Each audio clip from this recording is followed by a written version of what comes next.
Hey everybody, happy Tuesday or Wednesday depending on when you're watching this. I hope you're staying warm. This is actually take 2 of making this lesson. I started monologuing about not slipping and falling on the icy roads. Don't slip and fall on the icy roads. That's a much shorter monologue. Today's lesson, graphing inequalities. I did a little intro for you yesterday or today in class depending on when you're watching this. Um, Talking about solid lines, dotted lines, shading above, shading below, and then doing some examples. Um, these are the 2 examples I'm going to do for this lesson. If you look at these and you're like, I know how to graph those linear inequalities, then you don't need this video and you should move on with your life. But if you're looking at this and you're like, I think I remember, but I'm not 100% sure, why don't you pay attention? Maybe it'll help you out. Hopefully, it'll help you out. My job is to help, so hopefully I would. All right, I'm going to make my x-axis and my y-axis. These graphs start off with just plain old mx plus b graphs. So for this one, I start off with my y-intercept of -4, -1, 2, 3, 4. Then I have a slope of -2/3, which means down 2 to the right 3, down 2 to the right 3, up positive, down negative, always go to the right. Did I do that? If I said right, does that go right? Because I'm pointing to the left, but I think on the screen, yeah, I'm pointing to the right.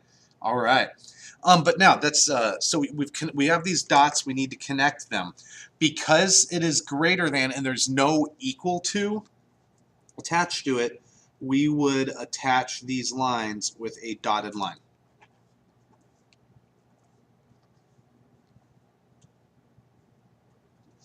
A dotted. Some people say dotted, some people say dashed. You could draw a dotted or a dashed.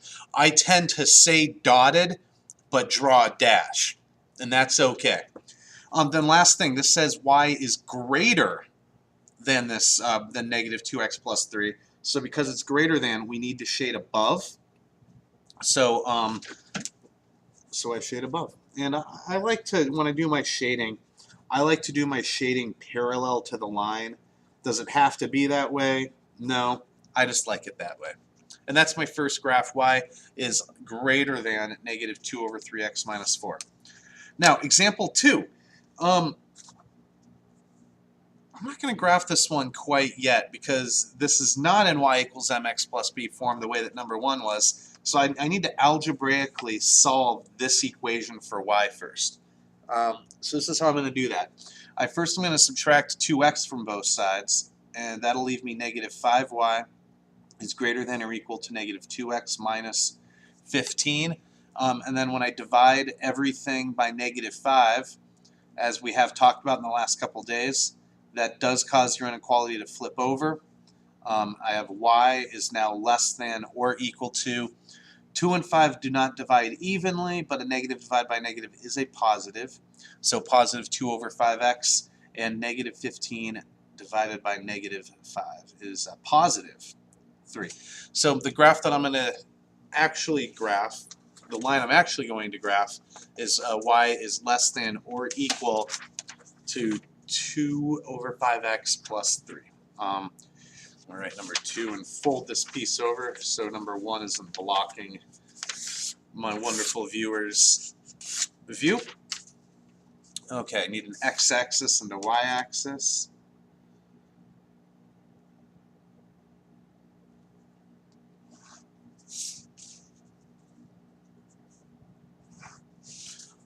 Okay, y-intercept of positive 3. So I first go up to 3, draw my first dot. And then it's positive 2, so it's going to go up 2 to the right 5. 1, 2, 3, 4, 5. Up 2 to the right 5. And now, in this case, because it can be equal to it, I will use a solid line and not a dashed line or a dotted line. A solid line. Put arrows on it. And then lastly, it says y is less than or equal to, which means because it's less than, you'd want to do all of your shading below the line in the less than area. And that's just graphing a nice, happy inequality. Yay. Anyway, that's all I really have to show for it. Don't forget that if it's something like, this is just like a tips and pointers, that if you get something like y is greater than or equal to 3, like there's no x, there's just a number. This one's a horizontal line. Just stuff we've talked about before, but you may have forgotten about. If you had something like x is less than a number, like negative through a 4, this would be a vertical line.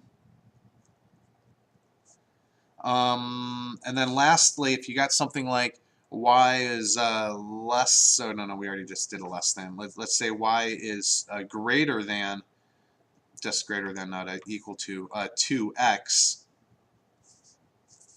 Well, that's just the normal old line, but there's no y-intercept. There is a y-intercept. It just happens to be equal to 0. So this is equivalent to y is greater than 2x plus 0. Just little things that might come across as in your graphing that you may not have done in a little while. Anyway, nice 6-minute lesson. Life is good. I hope you guys have yourself a great Tuesday night or rest of the Wednesday, depending on when you're watching this. Peace.